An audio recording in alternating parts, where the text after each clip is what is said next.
जय हिंद एवरीवन, स्वागत है आपका हमारे channel Indian defence news Hindi में। इस समय भारत का डिफेंस सेक्टर एक बहुत बड़े उतार चढ़ाव से गुजर रहा है और जो भी आप डिफेंस स्पेस देखिए, जो भी आप वेबसाइट देखिए, जो भी आप चैनल देखिए, उसमें एक डिस्कशन काफी कॉमन है और वो है इंजन को लेकर के।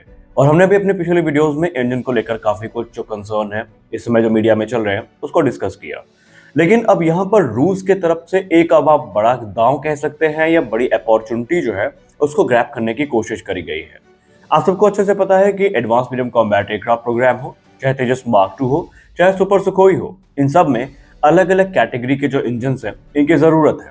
भारत एक तरफ एमका के लिए 120 किलोटन के इंजन को देख रहा है, तो वहीं F414 इंजन तेजस मार्क 2 के लिए देखे जा रहे हैं। लेकिन इसी बीच रूस ने एक ऐसा ऑफर कर दिया है जो कि सुपर सुखोई से जुड़ी समस्या का समाधान कर सकता है।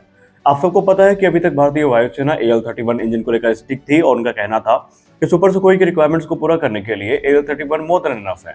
लेकिन अब कुछ ऐसे इंडिकेशन सामने आए हैं जहां पर अब ऐसा लगता है कि इंडियन एयरफोर्स एक्टिवली कंसिडर कर रही है रशिया के जो अपग्रेडेड इंजन हैं उनको सुपर सुखोई के लिए। और इसी बीच रूस ने एक बार फिर से AL-41 को अपने मैदान पर उतार दिया है। अब सवाल ये उठता है कि एरो इंडिया 2025 में प्रोडक्ट 177S को ऑफर करने के बाद रूस एक बार फिर से AL-41 ऑफर क्यों कर रहा है? और अगर कभी ऐसी परिस्थिति बनती है कि भारत को एक इंजन सेलेक्ट करना पड़ गया तो भारतीय वायुसेना किसके तरफ जाएगी? क्या AL-41 की तरफ जाएगी या प्रोडक्ट 177S की तरफ जाएगी? और क्या AL-41 या प्रोडक्ट 177S भविष्य में एडवांस मीडियम कॉम्बैट एयरक्राफ्ट में यूज किए जा सकते हैं इन केस अगर अमेरिका ने F414 पर रोक लगाई?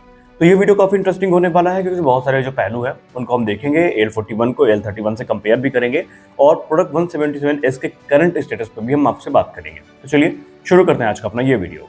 स्पुतनिक इंडिया के सोर्सेज ने बताया कि इस समय रूस भारत को एक और बड़ा प्रस्ताव सामने रखने वाला है और ये है AL-41 का। लेकिन पिछली बार की तुलना में ये ऑफर ज्यादा अट्रैक्टिव होगा क्योंकि यहाँ पर transfer of technology, local manufacturing सारे क्लॉजेस शामिल कर दिए जाएंगे। तो यहाँ पर कंफ्यूजन क्रिएट हो गई कि इन्होंने पहले प्रोडक्ट 177S को लेकर सेम ऑफर किया तो AL-41 को लेकर करने का क्या सेंस बनता है, क्योंकि पहले ही आपने जब एडवांस वेरिएंट सामने रख दिया है। तो देखिए, पहले हम डिबेट को यहाँ पर क्लियर कर दें कि प्रोडक्ट 177S प्रोडक्शन रेडी नहीं है। प्रोडक्ट 177S को लेकर चाहे रशियन मीडिया हो, चाहे वेस्टर्न मीडिया हो, चाहे इंडियन मीडिया हो, यहाँ पर जितनी भी रिपोर्ट सामने आई हैं उसमें स्पष्ट शब्दों में एक बात कही गई है कि अभी ये इंजन प्रोडक्शन रेडी नहीं है। रूस यहाँ पर एक पोटेंशियल बायर जो है या पार्टनर जो है उसकी तलाश कर रहा है जो कि इस प्रोग्राम को को फंड कर सके और तब जा करके इसका जो प्रोडक्शन रेडी वेरिएंट है वो तैयार किया जाएगा। आसान शब्दों में बात करें, अगर भारत आज भी प्रोडक्ट 177S की तरफ जाता है तो हमें कम से कम 6 से 7 वर्षों का इंतजार करना पड़ सकता है उस इंजन को प्राप्त करने के लिए। और सबसे बड़ी बात तो यह है कि उस इंजन की टेस्टिंग भी अभी तक शुरू नहीं करी गई है, तो हम ये भी नहीं कह सकते कि इंडिया की हॉट और ह्यूमिड कंडीशन में वो कैसे परफॉर्म करेगा। इसमें कोई संदेह नहीं है कि रशिया के AL सीरीज के जो इंजन है अपने रिलायबिलिटी परफॉर्मेंस के लिए जाने जाते हैं, लेकिन फिर भी हमारे पास इतना समय नहीं है कि हम हवा में तीर मार सकें। अब रही बात AL-41 की। AL-41 एक रिलायबल इंजन है और इस समय ये Su-35 सुपर फ्लैंकर और इसके अलावा Su-57 फैलन को पावर करने का काम कर रहा है। और जब तक AL-51 बन के तैयार नहीं हो जाते, यही इंजन Su-57 को पावर करेंगे। और इन इंजन के थ्रस्ट के बारे में अगर आप एक एविएशन एंथुजियास्ट हैं तो आप अच्छे से जानते होंगे कि ये इंजन कितने बेहतरीन है, जो कि अपने थ्रस्ट वेक्टर कंट्रोल और एडवांस और हाई थ्रस्ट के लिए जाने जाते हैं। अब ये भारत के लिए एक अपग्रेड तो हो सकता है क्योंकि ये इंजन अगर आता है तो सुखोई 30 MKI की जो पावर है वो निसंदेह काफ़ी बढ़ेगी।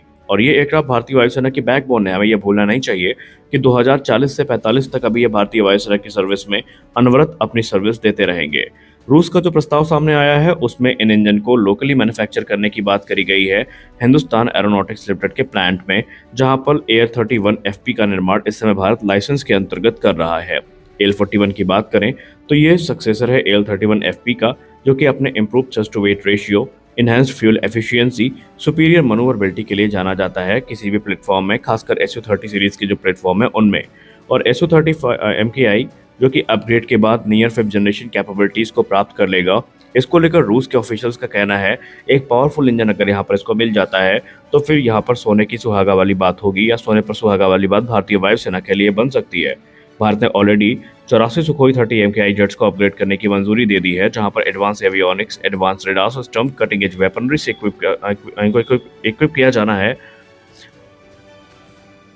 लेकिन अगर यहाँ पर एक एडवांस इंजन मिल जाता है तो फिर भारत के लिए जो समस्याएं हैं वो पूरी तरीके से गायब हो जाएंगी। अब ये जो अपग्रेड की कॉस्ट है ये अप्रॉक्सीमेटली $7.9 बिलियन के आसपास आकी गई है और इसको डीएसी की मंजूरी भी मिल चुकी है।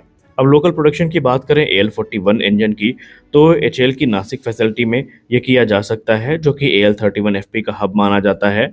और सबसे खास बात तो ये है कि यहाँ पर जो मेक इन इंडिया इनिशिएटिव है इसको सपोर्ट करने की बात भी AL41 के साथ की जा रही है, जहाँ पर इसमें बड़ी संख्या में जो इंडिजिनस कंपोनेंट है भारत के उनका यूज़ किया जाएगा, टेक्नोलॉजी शेयर करी जाएगी, एक्सपर्टीज शेयर करी जाएंगी और ये जो इंजन है ये बेसिकली भारत के लिए गेम चेंजर साबित हो सकते हैं। अब सबसे बड़ा सवाल ये है कि अगर हम इंजन स्वैपिंग की तरफ देखते हैं तो क्या इसके लिए हमें एडिशनल वेट करना पड़ेगा सर्टिफिकेशन और मॉडिफिकेशन के लिए। तो देखिए जो रिपोर्ट अभी तक सामने निकल के आई है वहाँ पर बताया जा रहा है कि AL41 की जो कंपैटिबिलिटी है ये सुखोई 30 MKI के साथ काफ़ी बेहतरीन है, यानी कि सुखोई 30 के एयरफ्रेम में जो कंपैटिबिलिटी इशूज़ हैं बिल्कुल भी नहीं होने वाले हैं। रशियन रिपोर्ट तो ये भी दावा करती है कि इनको इंटीग्रेट करने के लिए कोई बड़ा मेजर मॉडिफिकेशन भी करने की ज़रूरत नहीं पड़ेगी। ये मिनिमाइज कॉस्ट और डाउन टाइम के साथ जो इंजन है ये ईजिली इंटीग्रेट किए जा सकते हैं और इनसे जो उड़ान है वो भी भरी जा सकती है। एरो इंडिया 2025 के दौरान यूनाइटेड इंजन कॉर्पोरेशन ने भी यही कंफर्म किया था कि हम जो नया AL41 इंजन ऑफर कर रहे हैं वो अपग्रेड्स के साथ ऑफर कर रहे हैं। हमने बहुत सारी चीज़ों को इन्हांस किया है, बहुत सारी चीज़ों को चेंज किया है, जिसके बाद इसकी जो परफॉर्मेंस है वो भी इम्प्रूव हुई है। और इसके आने के बाद सुखोई 30 MKI की स्पीड तो इन्हांस होगी, एजिलिटी बढ़ेगी और मिशन इफेक्टिवनेस में आपको एक बड़ा बूस्ट देखने को मिलेगा। अब यहाँ पर कुछ एडवांस फीचर्स हैं जो भी ऐड किए गए हैं अभी हाल ही में, जैसे कि इसका जो आर्किटेक्चर है उसको रीडिज़ाइन किया गया है और इसमें एक वाइड कॉर्ड फैन ब्लेड जो है वो यूज़ करी गई है। और इसके अलावा इसमें full authority digital engine control भी हमें देखने को मिल जाता है जो कि इम्प्रूव परफॉर्मेंस को प्रॉमिस करता है हाई स्ट्रेस फ्लाइट कंडीशंस में भी। और यही कारण है कि रूस का मानना है कि अगर ये इंजन भारत ने लिया तो भारत को इसका सीधा बेनिफिट मिलेगा। AL31 की तुलना में इसका थ्रस्ट भी ज़्यादा है और इसकी सर्विस लाइफ भी ज़्यादा है। देखिए प्रैक्टिकली देखें तो प्रोडक्ट 177S और जो AL41 है ये ऑलमोस्ट सिमिलर इंजन ही हैं। कुछ अपग्रेड्स के साथ इसको जो प्रोडक्ट 177S है इसका नाम दे दिया गया है, वरना वो डिट्टो जो AL41 इंजन है वही होने वाले हैं। अब सवाल ये उठता है क्या ये एमका में यूज़ किए जा सकते हैं, लेकिन इसके लिए फिर वही बात होगी कि हमें स्ट्रक्चरल मॉडिफिकेशंस करने पड़ेंगे।